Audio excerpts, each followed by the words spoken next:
Adrian Njau.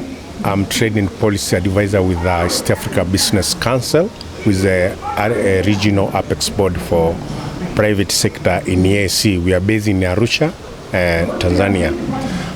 We are here to facilitate a workshop on the private sector sensitization on Africa Continental Free Trade Area, especially on the protocol on goods.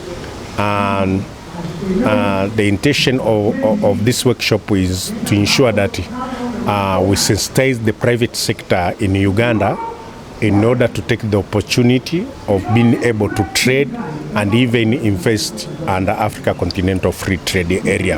This workshop has been called for us to work out modalities of increasing Uganda's contribution and participation in trade across Africa under the Africa Continental Free Trade Area.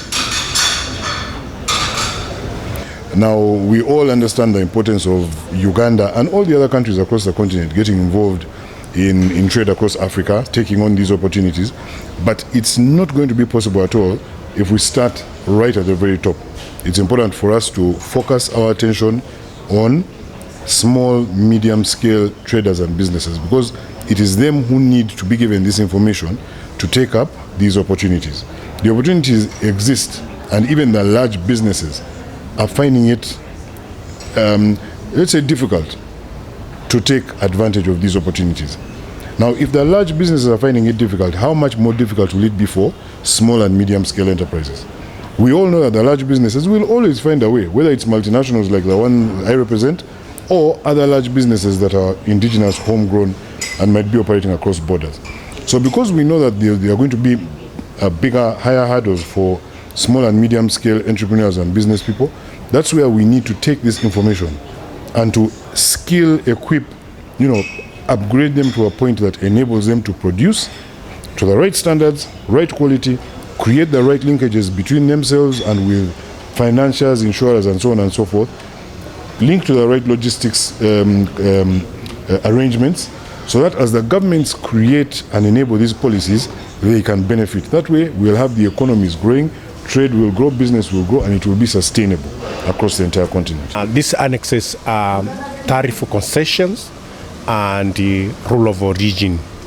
And you find that it is better for the private sector to understand the tariff offer so that they can be able to know which goods they can export to the rest of the Africa Continental without paying the full duty, but also which goods they can import from the rest of the Africa without paying the full duties. And on the rule of origin, we are looking those criteria which will make our products qualify as originating from Africa and enjoy preferential tariff treatment. And about this agreement, there is some instrument which actually they are trying to assist or facilitate trade, the Africa, the intra-Africa trade. And one of the instruments is the payment system. Under this payment system, I like where now you have to change your currency, the local currency, to foreign currency when you are doing the international payment under Africa Continental Free Trade Area. Now, AfriExim Bank has joined with African banks, being the local banks and even central banks, and they have come up with a system where now you don't have to exchange your local currency to foreign currency. What you are supposed to do is to go to your local bank, you pay through your local currency, and the importer from the other country can receive the transaction in his or her local currency. You will not experience the exchange loss because when you, for example, when you change your Uganda currency to Uganda shillings to dollar, there is some loss which you are going to get. But this one actually minimize the loss, but also it fasten the speed of transaction. Instead of waiting 1 month or many days, this one will be more prompt compared with the current system we are using of foreign banks, which are based either in Europe or US. My name is Mulema Hakim. I'm the policy analyst with UMA. I was facilitating the AfCFTA training. Now, with regards to Uganda, where we are now is we are part of the Guided Trade Initiative, and as UMA, we are calling upon manufacturers to submit what goods they are ready to export. This way, we are part of the technical committee with the Ministry of Trade. We pilot this African Continental Free Trade Area, because what we've been doing here is we've been explaining to the private sector the advantages of trading, of opening up a market to more people, where the market is worth over $3 billion US dollars, more than $3 billion US dollars. So what impact does this have for us? The only way we can efficiently benefit is if us, the manufacturers, we take advantage of it. We start with a guided trade initiative. We show that we have these goods and we are ready to export. This way, on the other hand, we submit them to UMA. UMA is going to work alongside the Ministry of Trade with the technical committee.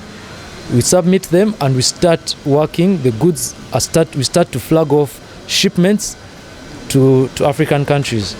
This way, it has a ripple effect, because if Uganda is exporting more, even our people, there is more employment for our people, and we are trading with our African people. The manufacturers are opening up to more markets, and that is what we've always wanted. So with regards to competition, yes, more market comes with more competition. This is why we are now telling the private sector to get ready to have goods which are of international standard. Now, our goods as Uganda actually are very ready, because surprisingly, and it's of an advantage that Uganda is part of the EAC. As a regional bloc, we are the EAC states have taken charge in the guided trade initiative and are at the forefront. With regards to standards, the EAC standard is being put at the forefront, because us as EAC, our regional bloc was for trade. We had already started. We already had a common external tariff which has been forwarded. So we are literally at the forefront as compared to other regional goods, regional trading blocks. Yes, so Uganda is at the forefront. It's part of the EAC. EAC is taking the forefront stage in terms of our standards. Our standards, we have already started harmonizing at the regional level. Then as UMA, I think even next week, we are going to meet the African standardization to ensure that our manufacturers are at the forefront of this in Uganda, to raise all concerns, because UMA is here for its members. We are made up of private member associations, we are private sector, and we are here to ensure that all your issues are handled. So you come to UMA, all these policy issues. Right now, we are actually dealing with some issues on duty remission, whereby some goods, if you've started manufacturing, we help you handle all these tax issues. Mostly our members face issues with tax, but UMA is readily available and has a platform to negotiate, because the reality is government cannot negotiate with each and every person individually, each and every sector. There is steel, there is milk, there is sugar. So it comes down to whereby there has to be a platform. And this is where associations like UMA come in. Through this platform, we go and sit down, you bring your issues, we compile them, and we fight for you as a sector. So we are here for you as UMA, the private sector, and we shall continue to ensure that the Uganda can improve its ease of doing business, which will in the long run create more jobs and more foreign direct investment, I would say.